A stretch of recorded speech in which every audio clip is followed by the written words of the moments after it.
রাস্তা তৈরি থেকে শুরু করে হসপিটালতে তৈরি বা বাঁধ মেরামতি কোনো কাজ হয় না। আপনি সাধারণ মানুষকে জিজ্ঞেস করুন না, বাঁধের পাশে যারা বাস করে তারা তো 365 দিন বাঁধটাকে দেখছে, আমরা তো দেখি না। তাদেরকে জিজ্ঞেস করুন যে লাস্ট 5 বছরে ইঞ্জিনিয়ার কবার এসেছিল, একবার জিজ্ঞেস করুন, তাহলে আপনারা বুঝতে পারবেন কি সত্যি কি কে মিথ্যে কথা বলছে। দাদা, ত্রাণ নিয়ে একটা অভিযোগ আসছে যে পর্যাপ্ত ত্রাণ দিচ্ছে না সরকার, কি বলবেন? দেখুন, পর্যাপ্ত ত্রাণ রাজ্য সরকারের তরফ থেকে ব্যবস্থা করা উচিত। তার জন্য বিডিওদেরকে নিচে নামানো, প্রশাসনকে নিচে নামানো উচিত, বাঁধ মেরামতির ব্যবস্থা করা উচিত। চলুন আগে বলুন। প্রধানমন্ত্রী বলেছেন যে পশ্চিমবঙ্গে সেমিকন্ডাক্টর কারখানা হবে, মুখ্যমন্ত্রী গতকাল বলেছেন যে জমি রেডি আছে, আবার একটা সিঙ্গুর হবে না? দেখুন, আমরা আগেই বলেছি, নরেন্দ্র মোদী, দেখুন আমরা পশ্চিমবঙ্গে কিন্তু সিট কমে গেছে, কিন্তু নরেন্দ্র মোদী আমেরিকায় গিয়ে কলকাতার কথা ভেবেছে, সেমিকন্ডাক্টরের কথা ভেবেছে।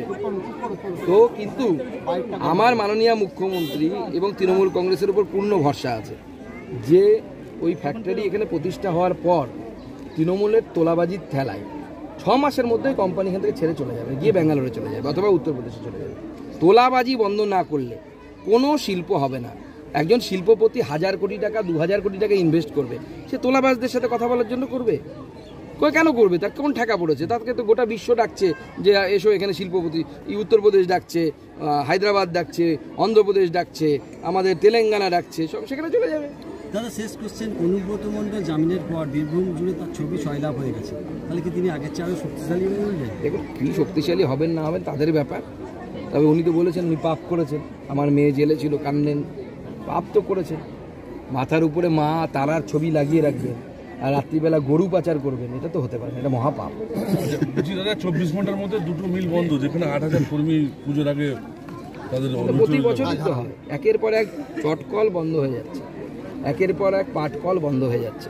শিল্পনীতি নিয়ে রাজ্যে ট্রাম বন্ধ করে দেওয়া হলো, দেখলেন সেখানে কি হবে? সব বড় বড় কোম্পানিকে দিয়ে দেওয়া হয়েছে। কী হবে? ওখানে বাড়ি তৈরি হবে, বিক্রি হবে, বড় লোকেরা থাকবে, সাধারণ মানুষ কোথায় হবে? সাধারণ মানুষ ওখানে গিয়ে জিয়ের কাজ করবে, কেউ দারোয়ান হবে। এই তো হচ্ছে। শিল্প কোথায় হচ্ছে? ওই ট্রামের বন্ধ করে যদি ওই ট্রামের জায়গাগুলোতে কোনো শিল্পকে আনতে পারতো মুখ্যমন্ত্রী, আমরা তাও ভাবতাম যে হ্যাঁ ভালো কাজ করেছে। যেখানে আমাদের বেকার যুবক যারা কলেজ থেকে গ্র্যাজুয়েট হচ্ছে বা স্কুল থেকে পড়ে বা পাস করছে বা ভোকেশনাল ট্রেনিং নিচ্ছে, মোবাইল রিপেয়ারিং থেকে শুরু করে, তারা কাজ পেত। কিন্তু ওই যদি ওখানে বিল্ডিং তৈরি হয়, বড় বড় আবাসন তৈরি হয়, ওখানে গিয়ে কী কাজ পাবে? হয় দারোয়ানের কাজ পাবে, নয় লোকের বাড়িতে ঝিগিরি করতে হবে। Thank you. ঠিক আছে। সুন্দরবন ঘুরতে যেতে চাইছেন? তাহলে দেরি কিসের? আজই বেরিয়ে পড়ুন। কোথায় থাকবেন, কি খাবেন, জঙ্গল সাফারি বা কেমন হবে, পয়সা দিয়ে পরিষেবা মিলবে তো, এসব চিন্তা এখন অতীত। আপনাদের সেবায় exclusive Sundarbans tour operator SD holiday Sundarbans. আমাদের ঠিকানা ক্যানিং টাউন, ক্যানিং স্টেশনের পাশে, দক্ষিণ 24 পরগনা। Email sd.holiday17@gmail.com।